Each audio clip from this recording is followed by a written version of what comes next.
Is it okay? Is it better? Yep. Oh my god.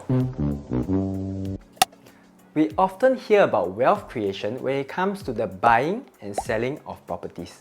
But how often do we actually talk about wealth preservation? How can we prevent our money from losing its value over time? Hi everyone, Brian here. Today I'm going to talk about the rising inflation rates and how do we actually select the right property to hedge against inflation.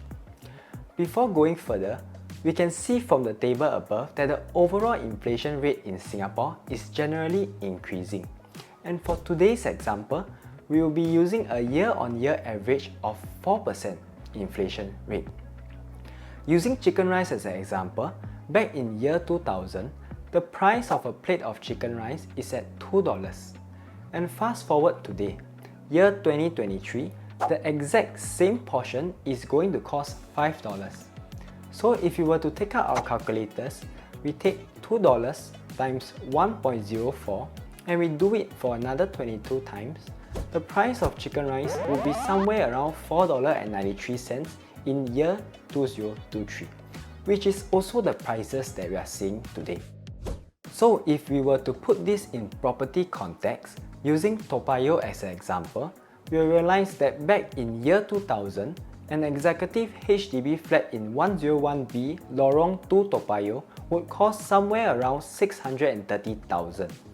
And if we were to do the same calculation using an average of 4% inflation rate, the same unit should cost 1.55 million in 2023. However, if we were to take a look at the recent transactions, you will realize that the prices have only managed to hit around 850 to 980,000. So it is safe to say that this unit did not manage to hedge against inflation. In the next example, I am going to use Trellis Towers, a condominium that is also located in Toa Payoh. We can see that back in year 2000, a 3-bedder unit would cost around 988,000. And if you were to do the same calculation, 988,000 times 1.04 and we do it for another 22 times, it will bring us to a figure of 2.435 million for the year of 2023. So now, let's take a look at the recent transactions. We'll realize that the prices have risen to as high as 2.8 million. So we can say that for this particular property, it has helped the owners to hedge against inflation. In fact, the growth of this unit has surpassed a 4% yearly inflation rate. So, what is the main takeaway from this video? The main takeaway is that from these examples, not every property is able to hedge well against inflation. I hope you find today's topic interesting.